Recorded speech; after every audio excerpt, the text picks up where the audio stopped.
friends, welcome back or welcome if you're new here. My name is Stacy and I am the chapter conundrum, and today I'm joined by my handsome husband Jake, the bookish drummer.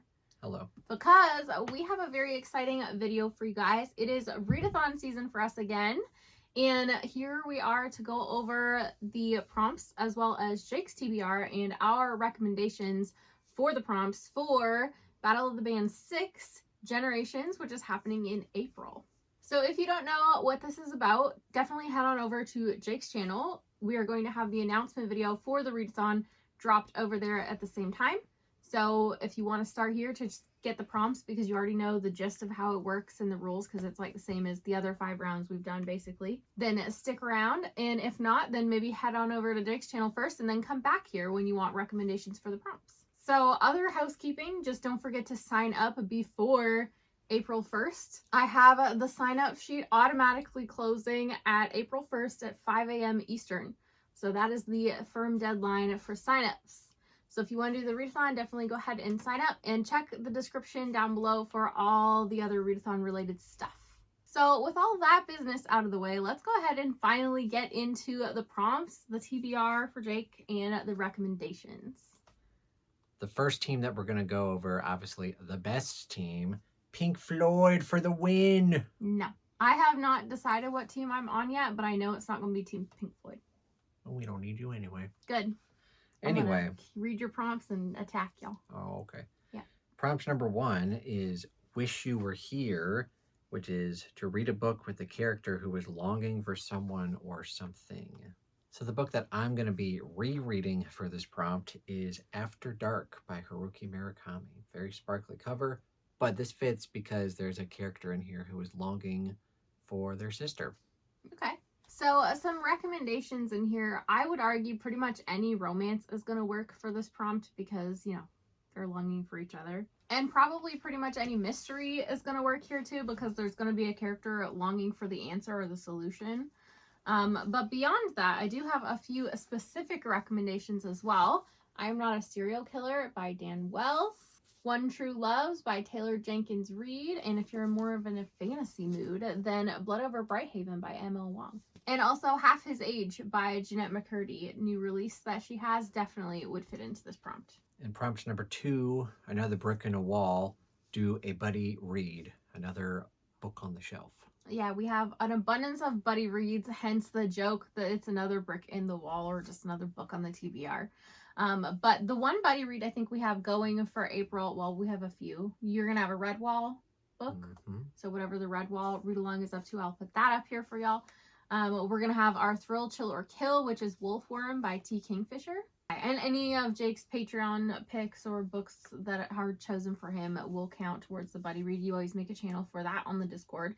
And also, this doesn't have to be a buddy read on our Discord. It can be anybody, anywhere, just any kind of buddy read. So my Patreon pick for April is Wild Cards, chosen for me to read by Coleridge Girl. We're going to be buddy reading this, so if anyone wants to check this out, it's a buddy read. Yeah, another option. Prompt number 3 is Time, a book with a measure of time in the title. And the book that I'm going to be checking out, this might be a little cheeky by me, but Time of Contempt by Witcher, which has time in the title. I mean, I guess if it's the time of something, it's the measure of that time, so I'll allow it. You can definitely go different directions with this one. You could do something like age, era, eon, morning, evening, all that kind of stuff in the title. You could go in the direction of like the name of a time period in the title. So like the Renaissance or the Baroque period or like the Industrial Age. You could go with like a year, a month, a season, any of those kinds of things in the title. There's lots that could work here. And then a couple books on our shelves that we pulled down that definitely fit this prompt would be Age of Myth by Michael J. Sullivan. Emperor of Evening Stars, which is the novella in the Bargainer series, so nice and short, if you're up to that point in the series, that is. The Serpent and the Wings of Night by Carissa Broadbent, obviously Night in the title would count. Morning Star, if you happen to be a little bit behind on the Red Rising read-along that we have going on. And 3 Hours by Rosamund Lipton, which is an interesting thriller that I enjoyed. Prompt number 4 is Echoes, which is to read a book with a premise or trope that you have read before. So you're echoing it essentially. Yeah. And the book that I'm going to be reading is The Mini by Sylvain Neuvel. Let me put that in the middle here. This is a new release by one of my favorite sci-fi authors. I have read a similar premise to this in the past that deals with hive minds. So for this one, obviously it's going to be really subjective because it depends what you have read before, but we did come up with a few examples of popular books that we think either have like the same trope or similar premise. Obviously, this is going to be like super easy for any romance reader because a lot of romance is based on a specific trope. So if you like a romance trope, like you got this one made in the shade. So we tried to steer our recommendations to other genres here. So the first one we kind of came up with was Blacktop Wasteland and Billy Summers. Because they're both kind of last jobs before they want to get out of the business that they're in, but it goes wrong inevitably. Yeah, so they kind of have like a similar premise that way. So the You series by Carolyn Kepnes and the Dexter series by Jeff Lindsay. Because serial killers. I guess if it's a trope, sure, why not? The next popular book pairing we came up with was Mother May I by Jocelyn Jackson, which was a previous Thrill, Chill, or Kill pick, along with The Couple Next Door by Sherry LaPena. And both of these have the trope of a stolen baby or kidnapped baby very early in the books. And then our other main example we thought of for more like fantasy leaning people was the amnesia trope. I mean, obviously you have this in like Project Hail Mary, you have it in Blackstone Heart by Michael R. Fletcher. One of my all-time favorite grimdark series, the second book, King of Thorns by Mark Lawrence, has the amnesia trope. And you recently read Mr. Magic, which also has the amnesia trope. And prompt number 5 is Dogs, one of the more underrated Pink Floyd songs, by the way, which is to read a book with a loyal companion. And the book that I'm going to be checking out, we already mentioned Redwall. The book that we're going to be doing in April is the 4th book, Muriel of Redwall. And there's basically nothing but loyal companions in this, except for the villains. They're not very loyal. Fair enough. I think there's a lot of ways you could interpret this prompt. So you could go with like an obvious like animal companion that's loyal, but you could also go with like a human companion, like a loyal friend, or even a sentient object companion. There's definitely a few books that have that kind of vibe going on, like Elantris, for example. But some of the examples that we came up with for us was Cujo. I mean, he definitely starts as a loyal animal companion. If you know, you know. Notes from the Midnight Driver by Jordan Sonnenblick, one of our favorite middle grade books. And it's definitely a human companion in this scenario. The Last Wish, or pretty much any Witcher book, I think, by Andrei Sapkowski, because... human companion? Yeah, I guess Dandelion. Yeah. Okay, fair enough. Dogs of War by Adrian Tchaikovsky, because of Rex. Assumedly, I haven't read this one, but that's what I think. He's a good boy. Okay, and then you have Mephi in the Drowning Empire, or, well, that's the series name for the Bone Shard Daughter. And one that we don't own physically, but that our fantasy readers might be looking for something shorter with a good animal companion, is the Temeraire books by Naomi Novik, so His Majesty's Dragon. Now we're switching teams to Heart, and prompt number 6, Barracuda, one of the best rock songs of all time, a book with a fishy or manipulative character. And the book that I'm going to be checking out was actually chosen for me to read based off of our random number generator game, and it's a book that I just recently purchased. I don't have it yet, but it's called The Talenter's Guest, which was actually written by our good pal Chaz. So that'll be fun to check out. Yeah, and T chose this for you to read, right? Yeah. Yeah. And then we also pulled some recommendations from our shelves and books that we enjoyed as well that we feel have either a fishy or manipulative character. The first one of those is Sleeping Giants by Sylvain Neuvel. Arguably any book in this trilogy can work for sure. If you know, you know. If you're in more of a thriller mood, Behind Closed Doors by B.A. Paris is one of Jake's favorites for sure. And there's definitely a manipulative character in here. I think it's an abusive situation based on the premise from what I know. One of my favorite thrillers that follows like more of a villainous main character that is super manipulative is The Good Samaritan by John Mars. This one definitely got under my skin for sure. And my last pick for fantasy romance that I can't really go into detail as to why it fits, but you can just trust me, it definitely fits, Guild, or pretty much any book in the Plated Prisoner series by Raven Kennedy. Prompt number 7 is Crazy on You, which is to read a book that you think could become your newest obsession. And a book, or some books that I could potentially read, are anything by Claire Oshetsky. Ian has been recommending her a lot. 3 of her books sound really good, so they could become new obsessions of mine. Okay. There's definitely a lot of ways you can kind of go with this prompt. So you could go with something that's like a sequel that you've been dying to get to, that you know you're going to get sucked into.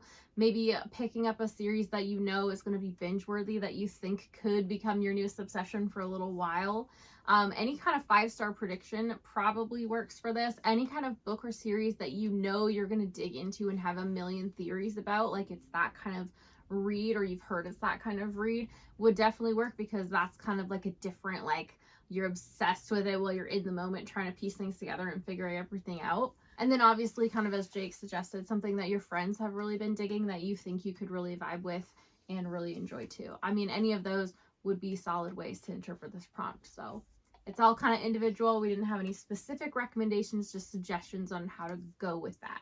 Prompt number 8 is Alone, which is to read a standalone.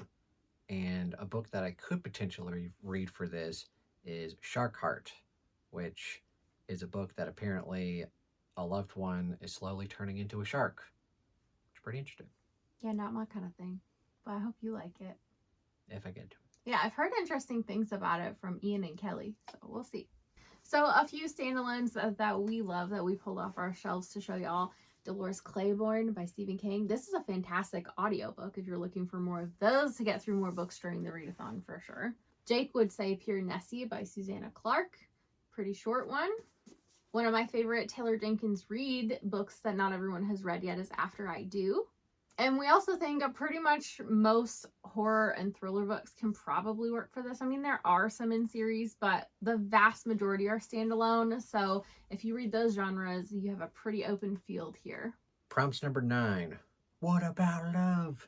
A book chosen for you by a loved one, and something that you've been wanting me to read for a long time in several readathons is How to Defeat a Demon King. I almost said How to Train Your Dragon. How to Defeat a Demon King in 10 Easy Steps. He had just put this on his TBR without even asking me. I knew that that's what you would pick. Listen, I still get the chance to actually pick, sir. What are you picking? Outlander? Just to screw me over? No, I won't do that, because you're probably picking something for my TBR. Am I? Well, unless you want Ozzy to. You can do that. Let me know down below in the comments, because I haven't decided my TBR yet. Do you want Jake to be my loved one, or do you want to watch Ozzy do a pet pick? Do you want to watch me pick her Haruki Murakami book? That's not happening. We're vetoing that hard. I also have the option of getting my sister to pick me a book too. It doesn't have to be you. So obviously we don't have specific recommendations for this prompt, because it's all dependent on what somebody else or what your loyal companion chooses for you to read here. But definitely you can go with like a spouse, a family member, a friend, a coworker, a pet, kind of like a neighbor, a coworker, anything, anyone, someone who's dear to you, it can work. And the last prompt for Team Heart is Never, which is to read a book you'd normally never reach for. And the one that I'm going to read, I don't normally go for like celebrity memoirs, but I'm going to be doing, what's it called again? Whose memoir? Jeanette McCurdy. Oh, I'm glad my mom died. Yeah, I'm going to be checking that out. Interesting. Not something I would normally pick up. No, but I'm curious to get your reaction to that. If I get to it. She has a very good way of analyzing like human behavior in a way that's very understandable and tangible to the reader. So I think you'll find that there's a lot of really interesting one-liners where you're like, aha, that is so true about people. So you'll have some interesting moments that way. But also it's very much about problematic things and people in her life. So just know that going in.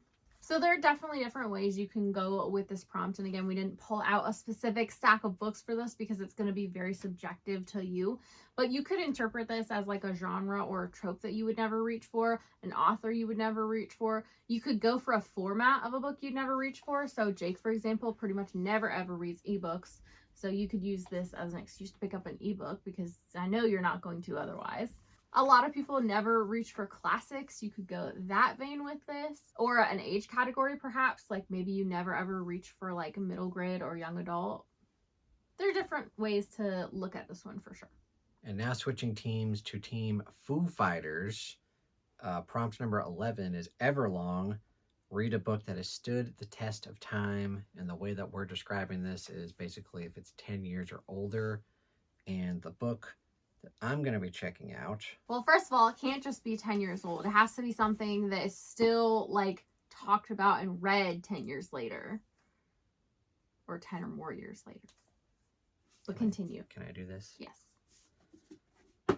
And the book that I'm choosing is The Merchant of Death, which is the first book in the Pendragon series.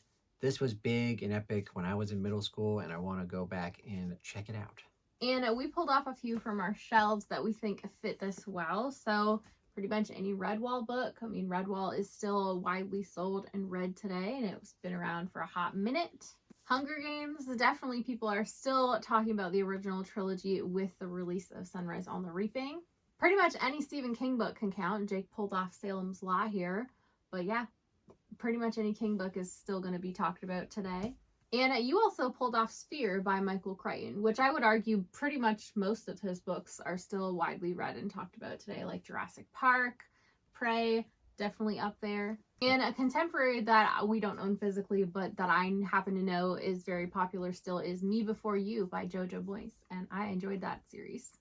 All right, prompt number 12 is My Hero, which is to read a book with the same color scheme as your favorite superhero, or if you don't have a favorite superhero, just choose one.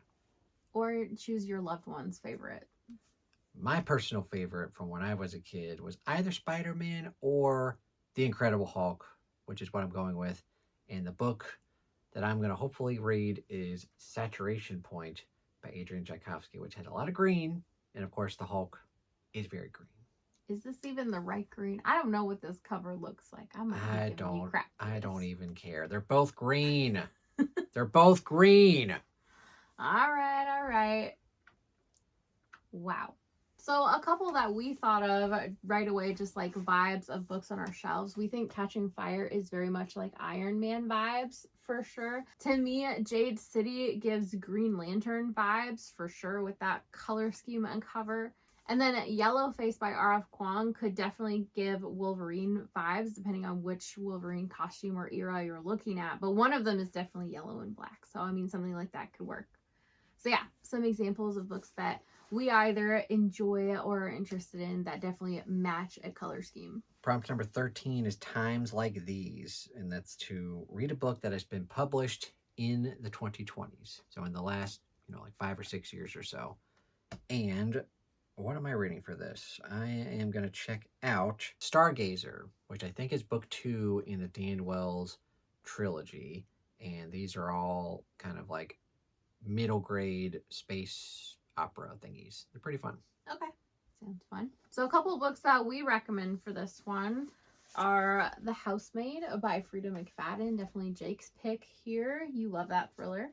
The Unworthy by Augustina Bastrica. She definitely is one of Jake's favorites as well, and both of those are fairly short. Atmosphere by Taylor Jenkins Reid, you really enjoyed. Is it one of your favorites of hers? Yeah, it's either my second or third favorite. Interesting. Okay. Out on a Limb by Hannah Bonham Young is a contemporary romance that I recently read and absolutely loved. That was in the 2020s. And we just recently finished Taylor Adams' new book and enjoyed it, Her Last Breath. But yeah, there's so many books you can go with for this one, but those are some that we've enjoyed.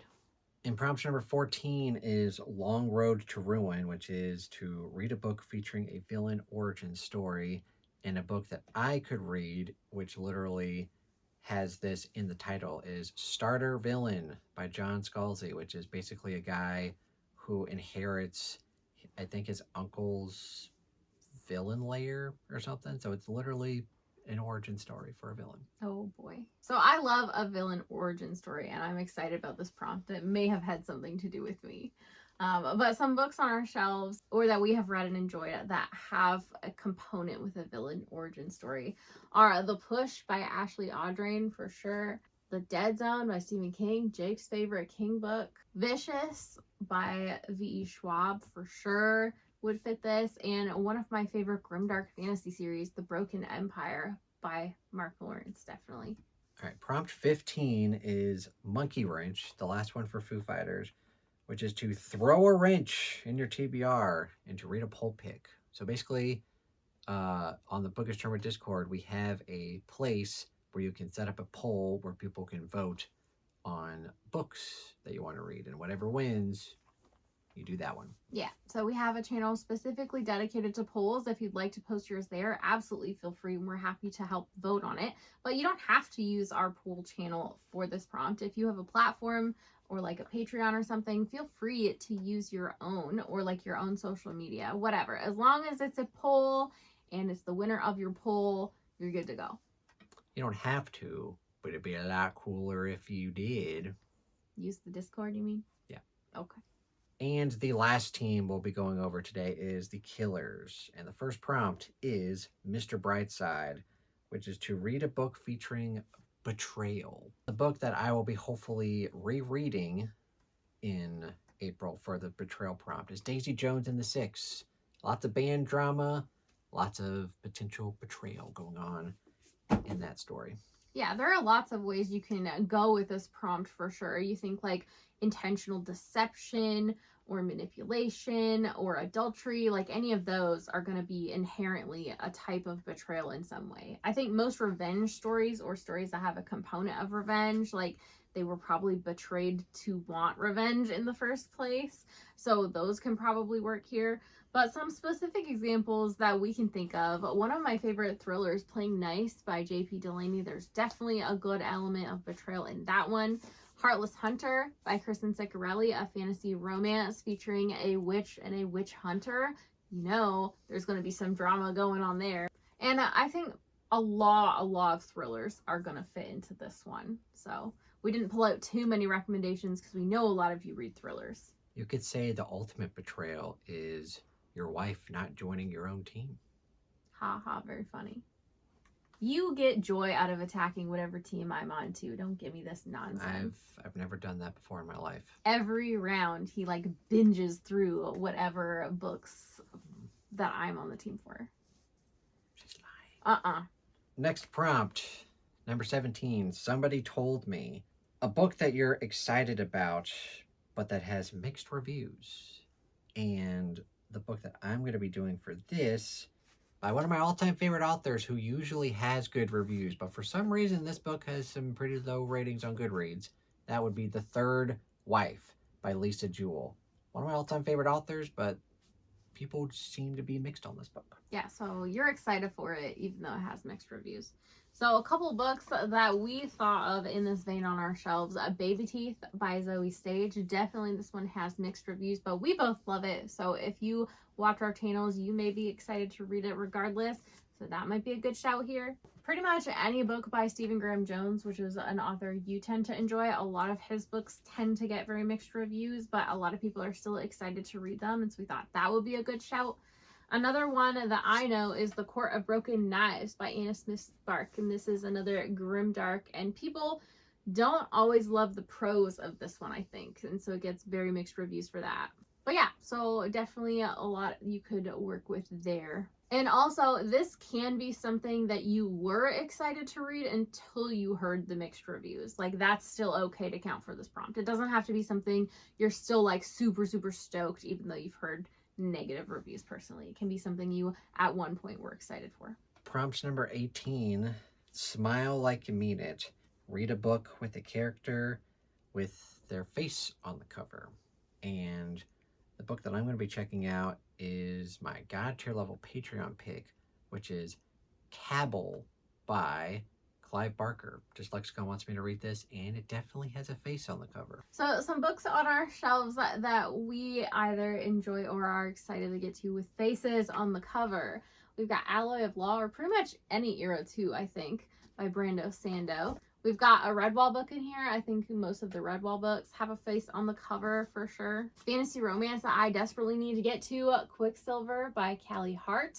Definitely can work here. Carrie Soto is Back by Taylor Jenkins Reid, another one that we both enjoy of hers. And When the Wolf Comes Home by Nat Cassidy. So I guess so we meant to say too, like, it doesn't have to be a human face, it can be a wolf character here. And also, just so you know, if one edition of a book has this, then any edition of the book can count regardless of the edition that you are actually physically reading. Prompt number 19 is The Man, this guy. Read a book with a confident or acclaimed character. And the book that I have for this one is actually our Thrill Chiller Kill Book Club pick, Wolfworm by T. Kingfisher. Believe I did this for the doctor character. Pretty acclaimed if you're a doctor. Well, okay, we can say you're the man because this is Battle of the Bands and rock and roll is all about sticking it to the man. So attack Jake. Way to attack me with some School of Rock references. Yeah. Jeez. And some good ones that we have thought of for this prompt for sure are Evelyn Hugo by Taylor Jenkins Reid. Can you tell we both enjoy Taylor Jenkins Reid by now? We've got Priest of Bones by Peter McLean. You definitely say the main character in here is pretty acclaimed. And confident. Yeah. We've got Misery by Stephen King. It definitely follows an established author as the main character, Paul Sheldon. Definitely Poppy War by R.F. Kuang. Rin is pretty confident for sure. And we also think pretty much any memoir of a celebrity or famous person can definitely work for this prompt too. And the last prompt for the Readathon and for the Killers, Dying Breed, a book by an author who has faded in popularity. And the book that I'm going to go with is yet again another Dan Wells book, Dragon Planet, which I'm pretty sure is the third book in that middle grade space opera thingy. So Dan Wells was most popular for John Cleaver, and then kind of faded a little bit. A bit. Yeah. And I see you snuck one of his books into the recommendations here, Extreme Makeover. So some other authors we kind of think have like tapered off or faded in popularity a bit. Sylvain Neuvel, for sure. He was a little bit more popular a couple years ago. So any of his books can work here. Ray Bradbury, Jake thinks. Mainly people know him for Illustrated Man, but he's got so much more than that. And Fahrenheit 451. Yeah. Yeah. Brent Weeks could work here, although I don't know why you pulled off the chunkiest one possible. So that's his newest one. Yeah, I guess. He is working on number 5 and it's supposed to be out this fall. Fun fact. And then a couple other authors that Jake came up with here would be Paula Hawkins, which I definitely agree with. I mean, she was really, really popular when she had, The Girl on the Train? And then kind of like her newer stuff is a lot less well-known and popular. Gillian Flynn, for sure, could work here. And then you also say Dean Koontz as well. But yeah, there's a lot of authors that you could choose for this one, but some examples that we could think of anyway. So that was it for our recommendations and Jake's TBR for round 6 of Battle of the Bands. Definitely leave your recommendations for these prompts down below in the comments as well. Hopefully you got some insight in how to interpret a prompt in a different way, or maybe a good solid recommendation for a prompt that you were struggling with. Maybe a potential buddy read, if you will. Definitely. As always, thank you guys so much for watching. Don't forget to hit like and subscribe on your way out if you want to, and have a great day. Bye.